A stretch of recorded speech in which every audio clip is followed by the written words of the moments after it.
Cardless उपरे touch करंतु। Touch कला परे एटी इंग्लिश उपरे टच करंतु।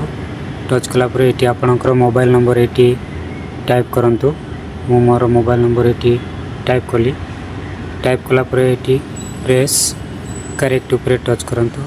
आउ थरे करेक्ट उपरे टच करंतु। टच कला परे एटी आपणकर अकाउंट नंबर एटी टाइप करंतु। मु more account number eighty type कर देउची। आपण माने मध्य बिना एटीएम कार्ड रो एटीएम मशीन से आपण माने पैसा डिपॉजिट करि परिबे अति सहज रे।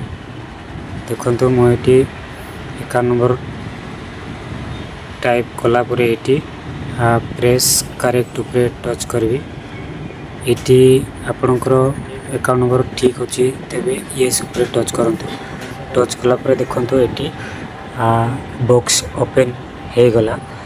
ए बॉक्स भितरे आपनको पैसा रखिबा को पड़िबो। जते टंका आपण माने डिपॉजिट करूछंती सेतकी टंका आपण माने एटी बॉक्स रे रखि देतु। देखंतु मु जो बळी भाबरे रखिली आपण माने मध्य सेही परि भाबरे एटी रखि देतु। रखि देला परे एटी एंटर ऊपर क्लिक करंतु। एंटर ऊपर क्लिक कला परे देखंतु बॉक्सटा बंद हे गला। बंद होला परे आपणकर टंका मशीन गणिबो।